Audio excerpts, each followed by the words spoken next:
السلام علیکم ورحمۃ اللہ وبرکاتہ۔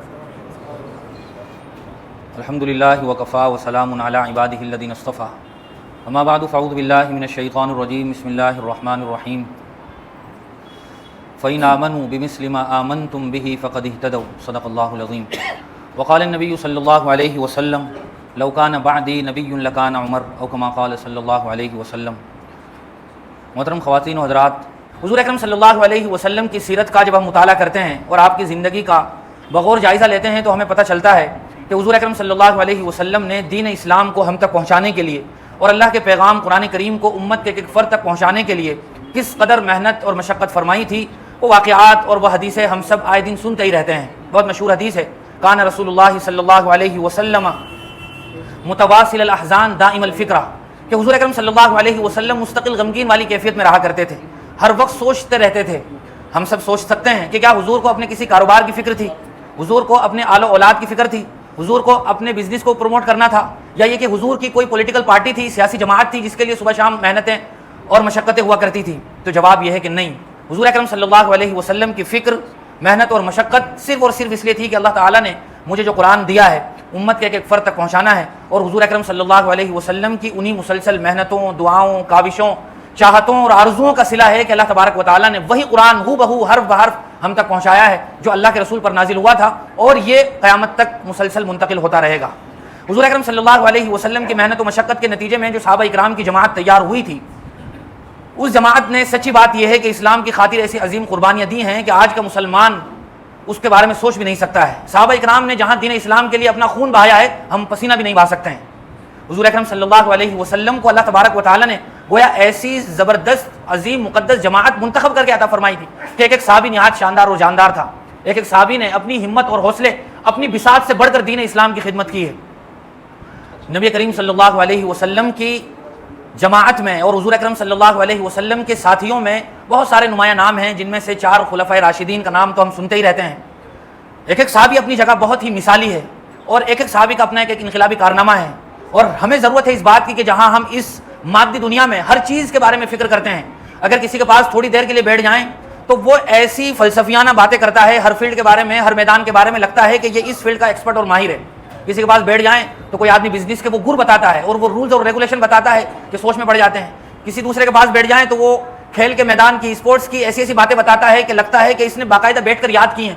بالی ووڈ کے بارے میں پوچھ لیا جائے، اور آج کے دور میں مختلف چیزیں ہیں، لیکن افسوس کی بات یہ ہے، اور بحیثیت مسلمان ہمارے لیے نہایت افسوس کا مقام ہے کہ جب صحابہ اکرام کی بات آتی ہے اور اسلامی ہسٹری کی بات آتی ہے، صحابہ اکرام کی بایوگرافی اور سیرت کی بات آتی ہے، تو پھر ہم پلہ جھاڑ دیتے ہیں اور بغلے جھانکنے لگتے ہیں، اور ہمیں کسی بھی صحابی کے بارے میں اس کی زندگی کے باریک اور ضروری گوشوں کی بھی معلومات نہیں ہوتی ہیں۔ حضرت ابوبکر صدیق رضی اللہ تعالیٰ عنہ حضور کے جانثار صحابی تھے، وہ آپ کے صبح شام کے سفر و حضر کے ساتھی تھے، لیکن ہمیں حضرت ابوبکر کیا حضور اکرم صلی اللہ علیہ وسلم کی سیرت کا بھی گہرائی سے کوئی مطالعہ نہیں ہے۔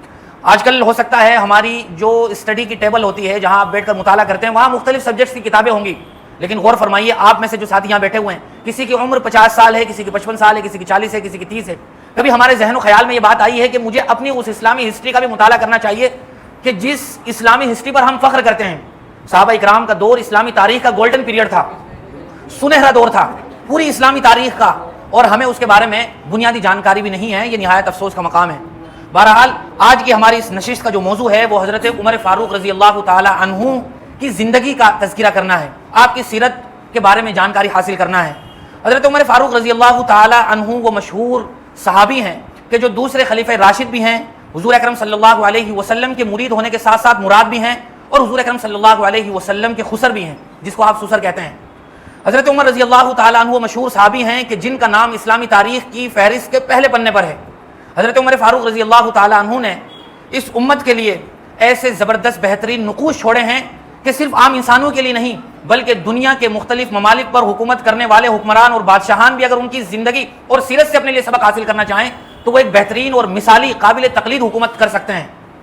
ہم دنیا میں جو افراتفری دیکھ رہے ہیں، ہمارے ملک میں بھی اور دنیا بھر کے ملکوں میں بھی جو سیاسی ہاہاکار مچی ہوئی ہے، اور عوام کے حقوق کا جس قدر بدترین طریقے سے استحصال کیا جا رہا ہے، حکمران مختلف بڑی بڑی گدیوں پر براجمان ہیں، لیکن افسوس ہے کہ ان کو اپنے عوام کی کوئی فکر نہیں، ان کی جوابداری کہیں تے نہیں ہوتی ہے۔ اگر صحیح معنی میں وہ اپنی سیاست کے ماڈل کے طور پر حضرت عمر فاروق رضی اللہ تعالی عنہ کے دور خلافت کو دیکھ لیں اور ان کی خلافت کے کارناموں سے اور ان کے طریقے سیاست سے فائدہ اٹھائیں تو پورے ملک میں امن و امان قائم ہو سکتا ہے۔ کوئی آدمی بھی ایسا نہیں رہے گا جو جابلیس ہو، کوئی آدمی بھی ایسا نہیں رہے گا جو بے روزگاری کی وجہ سے خودکشی کر رہا ہو، کوئی آدمی بھی ایسا نہیں ہوگا جو بڑی بڑی ڈگریاں لے کر ایسے ہی مارا پھر رہا ہو۔ اس کی وجہ یہ ہے کہ ہمارے یہاں جو سیاسی نظام ہے اس کی وجہ ہی یہی ہے کہ وہ صرف اور صرف جھوٹ، مکاری، عیاری اور فریب اور دھوکے پر مبنی ہے۔ جو سیاست کا آدمی، جو راجنیتک آدمی جس قدر بڑی مکاری کر سکتا ہے وہ اتنا ہی بڑا ہمارے یہاں سیاستدان ہے، اسے کسی کے یہاں جواب دہی کا کوئی خوف نہیں ہے۔ لیکن جب صحیح معنی میں حضرت عمر رضی اللہ تعالیٰ عنہ جیسی سیاست اور خلافت ہوگی تو حضرت عمر فاروق رضی اللہ تعالیٰ عنہ کا مشہور قول دنیا بھر کے سیاست دانوں کے لیے ایک سبق ہے اور ایک مثال ہے۔ انہوں نے فرمایا تھا کہ اگر فرات کے کنارے ایک کتا بھی پیاسا مر جائے تو مجھے اس بات کا اندیشہ ہے کہ اللہ تعالیٰ مجھ سے اس بارے میں سوال کریں گے۔ عام انسانوں ہی کی نہیں، جانوروں کی بھی اگر کسی سیاسی حکمران کو فکر ہونے لگے تو پھر یہ بدترین نظام نہ ہو جو ہم دیکھ رہے ہیں اور بھگت رہے ہیں۔ بہرحال حضرت عمر فاروق رضی اللہ تعالیٰ عنہ کی زندگی کے بارے میں اگر ہم مطالعہ کریں یا ہم اس تقریر میں کچھ سمجھنا چاہیں تو ہم ان کی زندگی کے مختلف حصے کر سکتے ہیں۔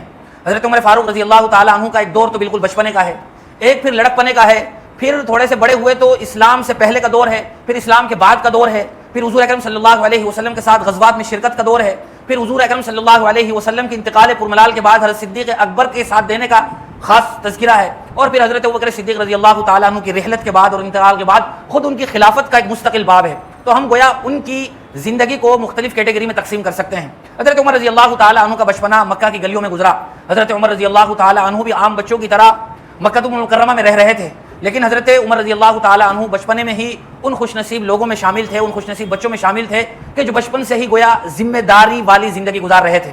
حضرت عمر رضی اللہ تعالیٰ عنہ نے بچپنے میں ہی گھوڑ سواری بھی سیکھی اور اسی طرح پہلوانی بھی کی، اور ذمہ دار بچے کی طرح اپنے والد کا ساتھ دیتے ہوئے انہوں نے مکہ کی گلیوں میں اور پہاڑیوں میں بکریاں بھی چرائی تاکہ وہ اپنے والد کے لیے سہارا بن سکے۔ حضرت عمر رضی اللہ تعالیٰ عنہ مکہ کے ان لوگوں میں تھے جو لکھنا پڑھنا جانتے تھے۔ جب ہم صحابہ اکرام کا تذکرہ کرتے ہیں تو حضرت عمر رضی اللہ تعالیٰ عنہ ان صحابہ میں شریک ہیں اور اسلام سے پہلے کے ان لوگوں میں شریک ہیں جو لکھنا پڑھنا جانتے تھے۔ حضرت عمر رضی اللہ تعالیٰ عنہ بڑے ہوتے رہے اور حضرت عمر رضی اللہ تعالیٰ عنہ کا جو نام تھا وہ عمر تھا، ان کے والد کا نام خطاب تھا۔ اسلام لانے کے بعد ان کا مشہور لقب فاروق پڑا۔ قبیلہ بنو عدی سے ان کا تعلق تھا۔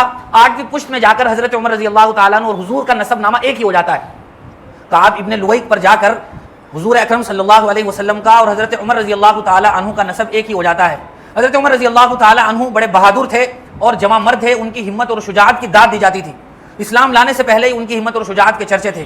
جب حضور اکرم صلی اللہ علیہ وسلم نے مکہ المکرمہ میں اپنی نبوت کا اعلان فرمایا تو حضرت صدیق اکبر رضی اللہ تعالیٰ عنہ پہلے صحابی تھے، مردوں میں بڑے عمر کے، جنہوں نے آپ کے ہاتھ پر اسلام قبول کیا، اور پھر حضرت عمر رضی اللہ تعالیٰ عنہ نے حضور اکرم صلی اللہ علیہ وسلم کی نبوت کے 6 سال میں جا کر اسلام قبول کیا۔ کئی صحابیوں کے بعد حضور اکرم صلی اللہ علیہ وسلم کی نبوت کا جب چرچا مکہ المکرمہ کی گلیوں اور اطراف میں ہونے لگا تو مکہ کے لوگ جو اپنے آبا و اجداد کے دین دھرم کو فالو کرتے چلے آ رہے تھے اور اپنی خاندانی پرمپراؤں کو ہی فالو کر رہے تھے، انہوں نے جب اس طرح کی باتیں سنی کہ مکہ المکرمہ میں ایک آدمی پیدا ہوا ہے جو نبی ہونے کا دعویٰ کرتا ہے اور وہ ہمارے ان معبودوں کے بارے میں برا بھلا کہتا ہے جن کی ہم پوجا پاٹ کرتے ہیں، تو مکہ المکرمہ میں گویا بھونچال آ گیا اور کوہرام مچ گیا کہ یہ کون آدمی ہے۔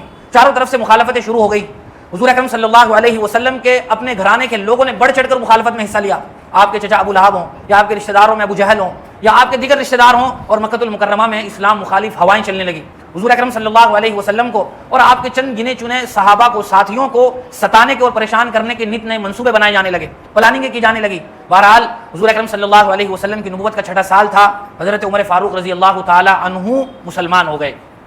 حضرت عمر فاروق رضی اللہ تعالیٰ عنہ کے اسلام لانے کے بارے میں 2 روایتیں ہیں، لیکن دوسری روایت جو بہت مشہور ہے ہم سب جانتے ہیں کہ مکہ المکرمہ میں جو میٹنگ ہال تھا جس کو دار الندوہ کہا جاتا تھا، وہاں بیٹھ کر اس وقت کے کفار و مشرکین کے سرداروں نے اس اہم بات پر میٹنگ بلائی کہ اس آدمی کا خاتمہ کیسے کیا جائے، نعوذ باللہ محمد کو اس دنیا سے کیسے صاف ان کا صفایا کیا جائے۔ کون الگ الگ رائے پوچھی گئی، کسی نے کہا کہ کون یہ کام کر سکتا ہے کہ ان کا نعوذ باللہ قتل کر دے۔ حضرت عمر رضی اللہ تعالیٰ عنہ نے یہ ذمہ داری اپنے ہاتھ لی اور کہا کہ میں یہ کارنامہ انجام دوں گا۔ اسی مقصد کے ارادے سے اپنے گھر سے نکلے تھے اور یہی سوچ تھی، ہاتھ میں تلوار بھی تھی، گھوڑے پر سوار تھے یا یہ کہ چلے جا رہے تھے۔ حضرت عمر رضی اللہ تعالیٰ عنہ اسی ذہنیت کے ساتھ پورے جوش و خروش میں نکلے تھے۔ راستے میں نعیم ابن عبداللہ نامی صحابی سے ملاقات ہوئی، انہوں نے پوچھ لیا کہ عمر کہاں جا رہے ہو؟ انہوں نے اپنا وعدہ اور ارادہ بتایا۔ حضرت نعیم ابن عبداللہ نے کہا کہ جس ارادے سے تم جا رہے ہو اس سے پہلے جا کر ذرا اپنے گھر کی خبر لے لو، تمہارے بہنوئی اور بہن نے بھی اسی آدمی کا کلمہ پڑھ لیا ہے جس کے قتل کے ارادے سے تم جا رہے ہو۔ حضرت عمر رضی اللہ تعالیٰ عنہ حضور کے پاس جانے کے بجائے پہلے اپنے بہنوئی کے گھر پہنچے اور وہاں جا کر جو کچھ انہوں نے کیا تفصیل کے ساتھ ہم جانتے ہیں. دروازے پر دستک دی تو آواز سنائی دی کہ کچھ پڑھا جا رہا ہے. اندر داخل ہوئے. حضرت خباب ابن ارت ان کے بہنوئی کو پڑھا رہے تھے, حضرت سعید ابن زید کو. وہ چھپ گئے. حضرت عمر رضی اللہ تعالیٰ عنہ اندر داخل ہوئے, آہٹ سن چکے تھے, قرآن کریم کی تلاوت کی آواز سن چکے تھے. پوچھا کہ کیا پڑھا جا رہا تھا. حضرت سعید ابن زید جو ان کے بہنوئی تھے ان کو بہت مارا کہ تم نے اس آدمی کا کلمہ پڑھ لیا ہے اور تم اپنے آبا و اجداد کے دین کو بھول بیٹھے ہو. بہت مارا. ان کی بہن بیچ میں آئی تو ان کی اپنی بہن کو بھی تھپڑ مارا. بہرحال وہ بھی حضرت عمر ابن خطاب رضی اللہ تعالیٰ عنہ کی بہن تھی, وہ بھی جری تھی اور شجاعت اور ہمت والی تھی. انہوں نے کہہ دیا, صاف لفظوں میں کہہ دیا کہ اب اس سے کوئی کمپرومائز اور سمجھوتا نہیں ہو سکتا ہے. ہم محمد صلی اللہ علیہ وسلم کا ساتھ اب نہیں چھوڑ سکتے ہیں. ہم نے جو کلمہ پڑھ لیا ہے یہ ہمارے دل و دماغ میں اندر تک داخل ہو گیا ہے. اب کچھ بھی ہو سکتا ہے لیکن اس کلمے سے اب سر منہ انحراف نہیں کیا جا سکتا. محمد صلی اللہ علیہ وسلم کا ساتھ نہیں چھوڑا جا سکتا. جب جواب میں یہ اولو العزمی دیکھی اور اپنے موقف پر جب یہ استقامت اور ثابت قدمی دیکھی تو حضرت عمر رضی اللہ تعالیٰ عنہ بھی سوچنے پر مجبور ہو گئے اور کہنے لگے بتاؤ تو صحیح وہ کیا تھا. تو انہوں نے بھی بڑی شجاعت سے پھر یہی کہا کہ جو ہم پڑھ رہے تھے وہ تم پڑھنے کے اہل نہیں ہو, تم ناپاک ہو, اس کو ہاتھ نہیں لگا سکتے ہیں. بہرحال انہوں نے غسل کیا اور پھر حضرت خباب ابن ارت بھی اندر سے نکل آئے جہاں چھپے ہوئے تھے اور انہوں نے سورہ طٰہٰ کی وہ مشہور آیتیں پڑھ کر سنائی. نتیجہ یہ ہوا کہ حضرت عمر رضی اللہ تعالیٰ عنہ جو ابھی تک اسلام مخالف تھے وہ اپنا دل دے بیٹھے اور کہا کہ میں بھی اسلام قبول کرنا چاہتا ہوں, بتاؤ ابھی اس وقت محمد صلی اللہ علیہ وسلم کہاں ہوں گے. اس وقت تک حضرت محمد عربی صلی اللہ علیہ وسلم حضرت ارقم ابن ارقم نامی صحابی کے گھر بیٹھ کر چند صحابہ اکرام کی تبلیغ فرمایا کرتے تھے اور انہیں قرآن وغیرہ سکھایا کرتے تھے, اسلام کے بنیادی احکام بتایا کرتے تھے. وہاں حضرت عمر رضی اللہ تعالیٰ عنہ پہنچے, ہاتھ میں تلوار تھی. صحابہ اکرام باہر موجود تھے. کسی نے دیکھ لیا تو اندر جا کر خبر دی کہ عمر آ رہے ہیں, ہاتھ میں تلوار ہے, پتہ نہیں کیا ارادہ ہے. وہاں آپ کے مشہور چچا حضرت حمزہ رضی اللہ تعالیٰ عنہ بھی تھے. انہوں نے کہا کہ آنے دو, اگر صحیح ارادے سے آئے ہیں, نیک ارادے سے آئے ہیں تو ان کا استقبال ہے, ورنہ انہی کی تلوار سے انہی کا سر قلم کر دیا جائے گا. بہت سارے ساتھی جانتے ہوں گے کہ حضرت حمزہ رضی اللہ تعالیٰ عنہ بھی بہت ہی ہمت والے صحابی تھے. بعد میں ان کے کارنامے بڑے مشہور ہوئے اور پھر وہ میدان احد میں شہید ہو گئے تھے, جس کی بنیاد پر انہیں سید الشہداء کا لقب ملا. حضور اکرم صلی اللہ علیہ وسلم نے حضرت حمزہ کو پیچھے ہٹا کر خود آگے بڑھے اور حضرت عمر رضی اللہ تعالیٰ عنہ سے براہ راست مخاطب ہوئے کہ عمر کیا وہ وقت نہیں آیا ہے کہ جب تم ان تمام تر معبودان باطلہ کو چھوڑ کر ایک اللہ کا نام لینے لگو گے. تو فوراً انہوں نے حضور کی دعوت پر لبیک کہا اور مسلمان ہو گئے. گویا جو آدمی حضور کے قتل کے ارادے سے چلا تھا وہ خود اسلام کے نام پر قتل ہو گیا. جو آدمی اسلام کے مٹانے کے لیے چلا تھا وہ خود ہی اسلام کو اپنا دل دے بیٹھا اور حضرت عمر رضی اللہ تعالیٰ عنہ مسلمان ہو گئے. جیسے ہی وہ مسلمان ہوئے صحابہ اکرام نے زور سے نعرہ تکبیر بلند کیا کہ مکہ کی گلیوں میں گویا شور مچ گیا, پہاڑیوں میں بھی اس کی آوازیں پہنچی. اور نہ صرف یہ کہ صحابہ اکرام نے اس خوشی کا اظہار مکہ المکرمہ میں کیا, اللہ تبارک و تعالیٰ نے اس خوشی کا انتظام عرش پر بھی فرمایا. فرشتوں نے آپس میں ایک دوسرے کو مبارکباد دی حضرت عمر رضی اللہ تعالیٰ عنہ کے اسلام لانے پر. اور سچی اور حقیقی بات یہ ہے کہ یہ اسلام حضور اکرم صلی اللہ علیہ وسلم کی دعا کا نتیجہ تھا. حضرت محمد عربی صلی اللہ علیہ وسلم نے دعا فرمائی تھی کہ یا اللہ اللہم اعز الاسلام باحد هذا الرجلین الیک بعمر بن الخطاب او بعمر بن ہشام. اے اللہ ان دونوں آدمیوں میں سے جو تیرے نزدیک زیادہ محبوب ہے تو اس کی برکت سے اسلام کو عزت عطا فرما. اس دعا سے ہی پتہ چلتا ہے کہ اللہ تبارک و تعالیٰ کو بھی محبوب اور عزیز حضرت عمر رضی اللہ تعالیٰ عنہ تھے, چونکہ جو دعا کے الفاظ ہیں اس میں حضور نے یہ مانگا تھا کہ یا اللہ جو تیرے نزدیک ان میں سے زیادہ اہم ہے, زیادہ محبوب ہے تو اس کو اسلام کی دولت سے سرفراز فرما. حضور اکرم صلی اللہ علیہ وسلم کی دعا حضرت عمر ابن خطاب رضی اللہ تعالیٰ عنہ کے بارے میں قبول ہوئی اور ان کا اسلام لانا تھا. صحابہ اکرام میں بھی خوشیوں کا ماحول تھا اور اسلام کی تبلیغ کا جو طریقہ چلا آ رہا تھا اس میں بھی تبدیلی ہو گئی. صحابہ اکرام جو چھپ چھپا کر عبادت کر رہے تھے وہ بھی کعبۃ اللہ کے پاس عبادت کرنے لگے. دعوت و تبلیغ کا کام خفیہ انداز میں ہو رہا تھا. صحابہ اکرام اب کھل کر دعوت دینے لگے تو گویا ان کے اسلام لانے کی برکت سے اسلام کو ترقی ملی. دوسرے وہ بہت سارے مسلمان جو مسلمان ہو چکے تھے, صحابہ اکرام کی جماعت میں شامل ہو چکے تھے, انہیں بہت ہی ہمت و حوصلہ ملا. یہ حضرت عمر رضی اللہ تعالیٰ عنہ کی قبولیت اسلام کی داستان ہے. اور پھر جب یہاں سے ان کا اسلام کا سفر شروع ہوتا ہے تو مرتے دم تک انہوں نے اسلام کی ایسی خدمت کی ہے اور صحابہ اکرام کی جماعت میں ایسے انقلابی کارنامے انجام دیے ہیں کہ رہتی دنیا تک ان کے مبارک تذکروں سے یہ دنیا آباد رہے گی. حضرت عمر ابن خطاب رضی اللہ تعالیٰ عنہ کی برکت سے صحیح معنی میں صحابہ اکرام کو بہت ہمت و حوصلہ ملا اور وہ کفار مشرکین جو دندناتے پھر رہے تھے حضور اکرم صلی اللہ علیہ وسلم پر جب چاہتے حملہ کرنے کے فراق میں رہتے اور منصوبہ بندی کیا کرتے تھے, اب وہ بھی سوچ وچار میں پڑ گئے. بہرحال حضرت عمر فاروق رضی اللہ تعالیٰ عنہ کو اللہ تعالیٰ نے جو ہمت عطا فرمائی تھی, ایک مرتبہ حضور نے فرمایا کہ عمر جس گلی سے تم گزرتے ہو اس گلی میں کا تو راستہ شیطان بھی چھوڑ دیتا ہے. اور حضور اکرم صلی اللہ علیہ وسلم نے حضرت عمر فاروق رضی اللہ تعالیٰ عنہ کی دینی فہم و فراست کے نتیجے میں جو خوبصورت بات ارشاد فرمائی تھی وہ صرف حضرت عمر کی خصوصیت ہے. فرمایا تھا لو کان بعدی نبی لکان عمر, کہ اگر میرے بعد کوئی نبی ہوتا تو عمر ہوتے. اس بات پر جب ہم غور کرتے ہیں کہ یہ بات حضور نے کیوں ارشاد فرمائی تھی تو پتہ چلتا ہے کہ واقعی اللہ تبارک و تعالیٰ نے ان کے اندر وہ کمالات, وہ صفات اور وہ فہم و سمجھ عطا فرمائی تھی کہ جو اللہ تبارک و تعالیٰ اپنے نبیوں کو عطا فرماتے ہیں. اس لیے ہم دیکھتے ہیں جب حضرت عمر رضی اللہ تعالیٰ عنہ کی سیرت کا مطالعہ کرتے ہیں تو کیسی کئی آیتیں ہیں جو اللہ تبارک و تعالیٰ نے حضرت عمر رضی اللہ تعالیٰ عنہ کے مشورے سے حضور اکرم صلی اللہ علیہ وسلم پر نازل فرمائی. کئی ایسی آیتیں جن کو موافقات عمری کہا جاتا ہے. حضرت عمر رضی اللہ تعالیٰ عنہ سے بھی حضور اکرم صلی اللہ علیہ وسلم نے مشورہ فرمایا. بہت مشہور بات ہے, جب سب سے پہلا تاریخ اسلامی کا غزوہ پیش آیا جس کو ہم غزوہ بدر کے نام سے جانتے ہیں, اس میں 70 کفار و مشرکین قتل ہوئے تھے اور 70 کو گرفتار کیا گیا تھا. حضور اکرم صلی اللہ علیہ وسلم نے صحابہ کرام سے مشورہ کیا کہ ان قیدیوں کے بارے میں کیا کرنا چاہیے. حضرت ابوبکر صدیق رضی اللہ تعالیٰ عنہ نے کہا کہ یا رسول اللہ ان سے فدیہ لے کر چھوڑ دیا جائے انہیں. حضرت عمر فاروق نے اپنی مزاج کے مطابق جواب دیا کہ یا رسول اللہ انہیں قتل کر دیا جائے. یہ تو وہ بدترین لوگ ہیں جنہوں نے آپ کو اتنا ستایا کہ آپ کو مکہ سے نکلنے پر مجبور کیا. انہوں نے صحابہ کرام کو جو اذیتیں اور جو تکلیفیں پہنچائی ہیں وہ ایسی زبردست اذیتیں ہیں کہ ان کو بیان نہیں کیا جا سکتا. حضرت عمر رضی اللہ تعالیٰ عنہ نے کہا کہ یا رسول اللہ ان کا بھی سر قلم کر دیا جائے. بہرحال حضور اکرم صلی اللہ علیہ وسلم کی اپنی مزاج کی نرمی اور حضرت ابوبکر صدیق رضی اللہ تعالیٰ عنہ کی مزاج کی نرمی یہی تھی کہ ان سے فدیہ لے کر چھوڑ دیا جائے, اور اسی پر عمل ہوا. دوسرے دن اللہ تبارک و تعالیٰ کی طرف سے آیت نازل ہوئی اور حضرت عمر رضی اللہ تعالیٰ عنہ کی رائے پر گویا اللہ تبارک و تعالیٰ نے مہر لگائی کہ وہ رائے زیادہ صحیح تھی. حضرت عمر رضی اللہ تعالیٰ عنہ کے بارے میں اللہ تبارک و تعالیٰ نے گویا ان کے مشورے کے مطابق آیت نازل فرمائی, ما کان لنبی ان یکون له اسرى حتى يثخن في الارض تريدون عرض الدنيا والله يريد الاخرہ. اسی طرح ایک دوسرا موقع ہے, حضور اکرم صلی اللہ علیہ وسلم کے ازواج مطہرات کے پاس صحابہ اکرام آتے جاتے رہتے تھے. ابھی تک پردے کا حکم نازل نہیں ہوا تھا, تو حضرت عمر رضی اللہ تعالیٰ عنہ کی دلی چاہت یہ تھی کہ یہ عام رواج نہ رہے, گویا جب کوئی آئے تو باقاعدہ پوچھ کر اجازت لے کر پردے کے اہتمام کے ساتھ آئے. تو یہ مشورہ حضرت عمر نے حضور کو دیا کہ یا رسول اللہ اس بات کا اہتمام کیا جائے اور ازواج مطہرات سے اس بات کو متنبہ کیا جائے. اللہ تبارک و تعالیٰ نے حضرت عمر رضی اللہ تعالیٰ عنہ کی اس چاہت اور آرزو کے مطابق آسمان سے آیت نازل فرمائی, یا ایھا الذین آمنوا لا تدخلوا بیوت النبی الا ان یؤذن لکم, کہ اب کوئی آدمی یوں ہی داخل نہیں ہو سکتا حضور کے گھر میں بغیر اجازت کے. یہ حضرت عمر رضی اللہ تعالیٰ عنہ کی چاہت اور آرزو کے مطابق اللہ تعالیٰ نے آیت نازل فرمائی. اسی طرح حضرت عمر رضی اللہ تعالیٰ عنہ کی یہ بھی ایک آرزو تھی کہ جہاں مقام ابراہیم ہے اس کو نماز پڑھنے کے لیے, اس جگہ کو نماز کے لیے مصلی بنایا جائے. حضور کے سامنے انہوں نے اپنی اس رائے کا اظہار بھی کیا. اللہ تبارک و تعالیٰ نے ان کی رائے کو پسند فرمایا اور آیت نازل فرمائی, واتخذوا من مقام ابراہیم مصلی, کہ مقام ابراہیم کو مصلی بنایا جائے. اسی طرح بہت مشہور واقعہ ہے حضور اکرم صلی اللہ علیہ وسلم کی زندگی کا, واقعہ افک کے نام سے سیرت کی کتابوں میں اس کا تذکرہ ملتا ہے. سن 5 ہجری میں غزوہ بن المصطلق سے واپسی پر حضرت عائشہ صدیقہ رضی اللہ تعالی عنہا اس سفر میں ساتھ تھی, اور ان پر منافقین نے سازش کے ساتھ نعوذ باللہ بدکاری کی تہمت لگائی تھی, جس میں 3 صحابہ اکرام بھی شامل ہو گئے تھے. جب یہ واقعہ مکہ المکرمہ میں مشہور ہو گیا اور منافقین نے حضور کے گھرانے کے ساتھ یہ بدترین سازش رچی, تو حضور اکرم صلی اللہ علیہ وسلم بڑے پریشان ہوئے. بہت ہی بڑا ذہنی بوجھ تھا حضور اکرم صلی اللہ علیہ وسلم کے دماغ پر اس بات کا کہ کیا کیا جائے. حضور نے صحابہ اکرام سے مشورہ کیا کہ کیا کیا جائے. مختلف صحابہ اکرام نے اپنے حساب سے جواب دیے. حضرت عمر رضی اللہ تعالیٰ عنہ نے بہت ہی اچھا جواب دیا کہ یا رسول اللہ, آپ نے حضرت عائشہ سے اپنی مرضی سے نکاح کیا تھا یا اللہ کے حکم سے نکاح کیا تھا؟ تو انہوں نے کہا کہ اللہ کے حکم سے نکاح کیا تھا. تو کیا آپ سوچ سکتے ہیں کہ آپ کی حرم سرا میں اور آپ کی بیگمات میں ایسی عورت داخل ہو جائے جو عیبدار ہو؟ ایسا کبھی نہیں ہو سکتا ہے.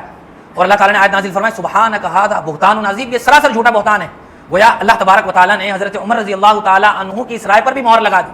اسی طرح حضرت عمر رضی اللہ تعالیٰ عنہ کی چاہت یہ تھی کہ شراب کی حرمت ہو جائے, شراب اسلام میں حرام ہو جائے. اللہ تبارک و تعالیٰ نے ان کی اس آرزو کا خیال رکھا اور شراب کو پھر 3 مختلف مراحل میں حرام کر دیا گیا. اسی طرح حضرت عمر رضی اللہ تعالیٰ عنہ نے ایک مرتبہ ازواج مطہرات کے بارے میں ایک بات کہی تھی. ایک مستقل ایک مشہور واقعہ ہے جس سے بات لمبی ہو جائے گی. نان و نفقے کا مسئلہ تھا. حضور اکرم صلی اللہ علیہ وسلم اپنی بیگمات سے, بیویوں سے کسی بات پر ناراض تھے.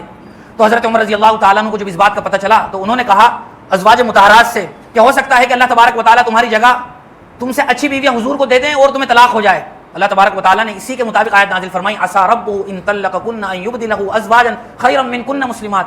گویا یہ بھی حضرت عمر رضی اللہ تعالیٰ عنہ کے کہنے کے مطابق اللہ تبارک و تعالیٰ نے آیت نازل فرمائی. ایسی کئی آیتیں ہیں جن کو موافقات عمری کہا جاتا ہے. یہ گویا حضور اکرم صلی اللہ علیہ وسلم کی اس حدیث کا کھلا ہوا مظہر ہے کہ اللہ تبارک و تعالیٰ نے حضرت عمر رضی اللہ تعالیٰ عنہ کے اندر دینی اور نبوی فہم و فراست رکھی تھی. اسی طرح حضرت عمر رضی اللہ تعالیٰ عنہ حضور اکرم صلی اللہ علیہ وسلم کے قدم بقدم ساتھ رہے. آپ نے جب ہجرت فرمائی, کھل کر ہجرت فرمائی. صحابہ اکرام میں سے بہت ساروں نے چھپتے چھپاتے ہجرت فرمائی. عمر فاروق رضی اللہ تعالیٰ عنہ نے بالکل کھلے عام ہجرت فرمائی اور اعلان کرتے ہوئے, ہے کوئی جو میرا مقابلہ کر سکتا ہو, اپنے بچوں کو یتیم کرے اور اپنی بیویوں کو بیوہ کرے تو آئے میرا مقابلہ کرے. اور پورے شان و شوکت کے ساتھ, جرأت کے ساتھ ہجرت فرمائی. جب حضرت عمر رضی اللہ تعالیٰ عنہ بھی ہجرت کر کے مدینہ المنورہ تشریف لے گئے اور وہاں جا کر مسلمانوں کو راحت کا کچھ سانس لینے کا موقع ملا. اب جب غزوات کا آغاز ہوا تو حضرت عمر رضی اللہ تعالیٰ عنہ نے تمام غزوات میں شرکت فرمائی اور ایک ایک غزوے میں نہایت ہی انقلابی کارنامے انجام دیے. مستقل یہ بھی ایک داستان ہے. حضرت عمر رضی اللہ تعالیٰ عنہ کی زندگی کا بہت بڑا واقعہ حضرت صدیق اکبر رضی اللہ تعالیٰ عنہ کے دور خلافت میں ان کے ساتھ کندھے سے کندھا ملا کر ساتھ دینا ہے. حضرت عمر فاروق رضی اللہ تعالیٰ عنہ نے حضرت صدیق اکبر رضی اللہ تعالیٰ عنہ کی خلافت میں ان کے ساتھ ماتحت رہتے ہوئے بھی تمام اقدامات فرمائے اور حضرت ابوبکر صدیق رضی اللہ تعالیٰ عنہ کا ہر موقع پر ساتھ دیا۔ جب حضرت صدیق اکبر رضی اللہ تعالیٰ عنہ کا 2 سال اور کچھ مہینے کے بعد انتقال ہو گیا تو پھر مشورے سے حضرت عمر رضی اللہ تعالیٰ عنہ کے کندھوں پر خلافت کی ذمہ داری ڈالی گئی۔ یہ حضرت عمر رضی اللہ تعالیٰ عنہ کی زندگی کا وہ حصہ ہے جو سب سے زیادہ نمایاں ہے، اور بہت لمبے عرصے تک آپ نے خلافت فرمائی۔ 10 سال 6 مہینے 10 دن حضرت عمر رضی اللہ تعالیٰ عنہ نے خلافت فرمائی، اور ایسی عظیم مثالی خلافت فرمائی جیسا کہ پہلے ذکر کیا گیا تھا کہ دنیا بھر کے حکمرانوں کے لیے ان کی خلافت قابل تقلید ہے اور رول ماڈل ہے۔ حضرت عمر فاروق رضی اللہ تعالیٰ عنہ نے اپنی خلافت کے دوران جو اصلاحات فرمائی اور صحیح معنی میں خلیفہ ہونے کا جو ثبوت پیش فرمایا، ایک ایک واقعے سے ظاہر ہوتا ہے۔ حضرت عمر فاروق رضی اللہ تعالیٰ عنہ کی اگر ہم ان کی ذاتی زندگی پر نظر ڈالیں تو نہایت ہی روکھا سوکھا کھایا کرتے تھے۔ جو کپڑے زیبتن فرمایا کرتے تھے، ایک مرتبہ ایک صحابی کہنے لگے کہ جب وہ خطبہ دے رہے تھے تو ان کے کپڑے پر 12 پیون لگے ہوئے تھے۔ آج کے ہم گلی محلے کے بھی کاؤنسلر یا چھوٹے سے چھوٹے ادنا کسی عہدیدار کے بھی کپڑوں کو دیکھ لیں، اور اس سے اوپر حکمرانوں اور مختلف عہدیداروں کی ہم طرز زندگی اور لائف اسٹائل کو دیکھتے چلے جائیں تو ایک سے ایک عجیب نمونے ہیں۔ لیکن یہ حضرت عمر فاروق رضی اللہ تعالیٰ عنہ ہیں، مسلمانوں کے خلیفہ ہیں، 22 لاکھ مربع میل پر حکومت کر رہے ہیں۔ 22 لاکھ مربع میل اگر میں آسان لفظوں میں کہوں تو 3 پاکستان بن جائیں گے۔ اتنے لمبے چوڑے علاقے پر حکومت کر رہے ہیں۔ ایران ہے، عراق ہے، مصر ہے، شام ہے، فلسطین ہے، آپ کے دور حکومت میں فتح ہوا۔ وہ کیسر و کسرا جو اس وقت کے سپر پاور سمجھے جاتے تھے، آج کل کا امریکہ اور روس بھی اتنا طاقتور نہیں ہے، اس زمانے کے لحاظ سے جس قدر مضبوط یہ کیسر و کسرا تھے، ان کے بادشاہوں کے تذکرے کیے جاتے تھے۔ لیکن جب حضرت عمر رضی اللہ تعالیٰ عنہ کے دور حکومت میں اسلام کی دھاک بیٹھی اور مسلمانوں نے چاروں طرف کا علاقہ جب فتح کیا تو یہ کیسر و کسرا کی حالت یہ تھی کہ حضرت عمر رضی اللہ تعالیٰ عنہ کا تذکرہ سن کر ان کے کلیجے ہل جایا کرتے تھے۔ حضرت عمر رضی اللہ تعالیٰ عنہ نے قسم پرسی کے ساتھ جو زندگی گزاری ہے، آج کل کا ایک عام آدمی اس کا تصور نہیں کر سکتا ہے، اور اسی کا ہی یہ نتیجہ تھا کہ اس وقت کے جو کافر بادشاہ تھے وہ حضرت عمر رضی اللہ تعالیٰ عنہ سے گھبرایا کرتے تھے۔ اور آج کی صورتحال ہے، دنیا میں 52 ملک کہے جاتے ہیں کہ اسلامی ممالک ہیں، اور وہاں نام نہاد سو کولڈ مسلم حکمران ہیں، لیکن ان کی بزدلی اور ان کی سیاسی صورتحال، ان کی سیاسی پوچھ گچھ اور دنیا میں ان کا کیا دبدبہ ہے، ہم سب آج کے اس وقت میں بہت زیادہ آسانی کے ساتھ اس کو محسوس کر سکتے ہیں۔ چاروں طرف سے مسلمانوں پر جو یلغار ہے، بطور خاص فلسطین اور غزہ کی جو بدترین صورتحال ہے کہ وہ دانے دانے کو محتاج ہیں، لیکن وہ عرب ملکوں کے حکمران جو ساری دنیا میں لنگر تقسیم کر رہے ہیں، ساری دنیا کو تیل بانٹ رہے ہیں، لیکن ان کے پاس اتنی ہمت نہیں ہے کہ وہ غزہ والوں کو اتنا تیل بھی دے سکیں کہ ان کے گھر کے چراغ جل سکیں، وہ اپنے چولہوں میں آگ جلا سکیں، اتنی ہمت اور طاقت بھی نہیں ہے۔ ایک مرتبہ قیصر نے اپنا ایک قاصد مدینہ میں بھیجا کہ جاؤ دیکھ کر آؤ مسلمانوں کا جو بادشاہ ہے اس کا طرز زندگی کیا ہے، وہاں پورا حکومتی نظام سسٹم کیسے چلتا ہے۔ وہ قاصد آیا، اس نے آ کر مدینہ میں پوچھا کہ مسلمانوں کے بادشاہ کہاں ہیں، تو صحابہ کرام میں سے کسی نے جواب دیا کہ مسلمانوں کے بادشاہ نہیں ہے، مسلمانوں کے امیر ہیں، مدینہ سے باہر کسی کام کے لیے گئے ہوئے ہیں۔ ڈھونڈتے ڈھونڈتے وہاں پہنچا تو دیکھا حضرت عمر رضی اللہ تعالی عنہ تیز دھوپ میں، گرمی میں، مٹی پر اپنے کوڑے کو تکیہ بنا کر لیٹے ہوئے ہیں اور پسینہ بہ رہا ہے۔ جب اس قاصد نے حضرت عمر رضی اللہ تعالیٰ عنہ کی جو مسلمانوں کے امیر ہیں یہ حالت دیکھی تو اس کا دل یہ گواہی دے بیٹھا کہ مسلمانوں کے پاس جو اس وقت دبدبہ ہے وہ اسی کا نتیجہ ہے کہ جب ان کا امیر اس قدر منصف ہے، عدل و انصاف کا اتنا بڑا علمبردار ہے، اس کا دل بھی اسلام کی گواہی دے بیٹھا۔ اور اس نے کہا ابھی تو میں قاصد بن کر آیا ہوں، لیکن جب میں اپنے علاقے میں پہنچ جاؤں گا تو میں ضرور اسلام قبول کروں گا۔ یہ اسی بات کا نتیجہ تھا کہ مسلمانوں کو اس وقت اللہ تبارک و تعالیٰ نے رعب اور دبدبہ عطا فرمایا تھا۔ حضرت عمر فاروق رضی اللہ تعالیٰ عنہ اگر ہم ان کی خلافت کے نظام کی زندگی پر نظر ڈالیں تو ہمیں پتہ چلتا ہے کہ انہیں کس قدر اس بات کا احساس تھا کہ مسلمانوں کی مجھ پر ذمہ داری ہے۔ راتوں کے گشت کے واقعات ہم 12 سنتے رہتے ہیں۔ حضرت عمر فاروق رضی اللہ تعالیٰ عنہ کی عام عادت تھی کہ وہ رات کی تنہائیوں میں، اندھیروں میں مدینہ کی گلیوں میں گشت لگایا کرتے تھے، اور اس ذمہ داری اور احساس کے ساتھ لگاتے تھے کہ کہیں ایسا تو نہیں ہے کہ میرے ماتحت جو لوگ ہیں وہ آدمی، ان میں سے کوئی آدمی پریشان ہو۔ گشت لگا رہے تھے۔ اسی طرح دیکھا کہ ایک جگہ خیمہ ہے، خیمے کے اندر سے عورت کے کراہنے کی آواز آ رہی ہے۔ پوچھا کہ کیا ماجرا ہے؟ باہر جو ان کے شوہر تھے انہوں نے بتایا کہ میری بیوی ہے اور درد ذہ سے کرا رہی ہے، لیبر پین ہو رہا ہے اور کوئی تیماردار نہیں ہے۔ حضرت عمر رضی اللہ تعالیٰ عنہ فوراً اپنے گھر آئے اور اپنی بیوی سے کہا کہ اجر و ثواب والا ایک کام ہے، کیا آپ تیار ہو؟ بہرحال وہ فوراً تیار ہوئی اور جو کچھ ضروری سامان ہو سکتا تھا اس وقت کے حساب سے کھانے پینے کا وہ فوراً لے کر اس عورت کے پاس گئی۔ حضرت عمر رضی اللہ تعالیٰ عنہ نے اپنی بیوی کو اندر بھیجا، بہرحال آسانی کے ساتھ بچے کی پیدائش ہوئی، اور انہوں نے حضرت عمر رضی اللہ تعالیٰ عنہ کی بیوی نے اندر سے کہا کہ امیر المؤمنین اپنے ساتھی کو خوشخبری سنا دو کہ بیٹے کی ولادت ہوئی ہے۔ جیسے اس آدمی نے امیر المؤمنین کا لفظ سنا تو فوراً گھبرا گیا کہ یہ تو امیر المؤمنین ہے۔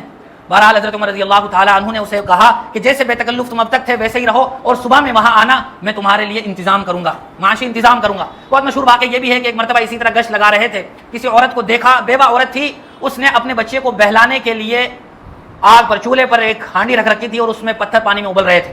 حضرت عمر رضی اللہ تعالیٰ عنہ نے پوچھا تو بتایا مقصد یہ ہے. حضرت عمر رضی اللہ تعالیٰ عنہ کو فوراً فکر دامنگیر ہوئی, گئے بیت المال میں سے جو کچھ راشن ہو سکتا تھا اپنے کندھے پر اٹھایا. خادم نے کہا کہ میں اٹھا لوں, تو بہت خوبصورت بات ارشاد فرمائی تھی کہ کیا قیامت کے دن کا بوجھ بھی تمہیں اٹھاؤ گے, اور فوراً لے کر گئے اور کھانے پینے کا بندوبست فرمایا. کہا کہ میں اس وقت تک یہاں موجود ہوں کہ جب تک میں بچوں کو ہنستا ہوا نہ دیکھ لوں, جس طرح روتے ہوئے دیکھا تو میں یہاں سے نہیں جاؤں گا. حضرت عمر فاروق رضی اللہ تعالیٰ عنہ کی گشت کا وہ واقعہ ہے جو ہم سنتے رہتے ہیں کہ ایک مرتبہ وہ گشت لگا رہے تھے.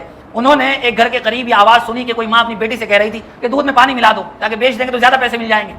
تو ان کی بیٹی نے کہا تھا کہ امیر المؤمنین نے پانی ملانے سے منع کیا ہے. تو کہا امیر المؤمنین یہاں کہاں موجود ہیں؟ تو کہا امیر المؤمنین نہیں, اللہ تعالیٰ تو دیکھ رہے ہیں. حضرت عمر رضی اللہ تعالیٰ عنہ کو یہ بات اس قدر پسند آئی اس لڑکی کی کہ صبح میں اپنے بیٹے عاصم سے کہا کہ اگر چاہو تو اس لڑکی سے نکاح کر لو, اور نکاح ہوا, شادی ہوئی. حضرت عمر فاروق رضی اللہ تعالیٰ عنہ کے صاحبزادے حضرت عاصم کی, اور اسی کے نتیجے میں پھر مشہور خلیفہ جن کو خلیفہ راشد کہا جاتا ہے, پانچواں خلیفہ راشد حضرت عمر بن عبدالعزیز, وہ انہی کے اولاد میں پیدا ہوئے.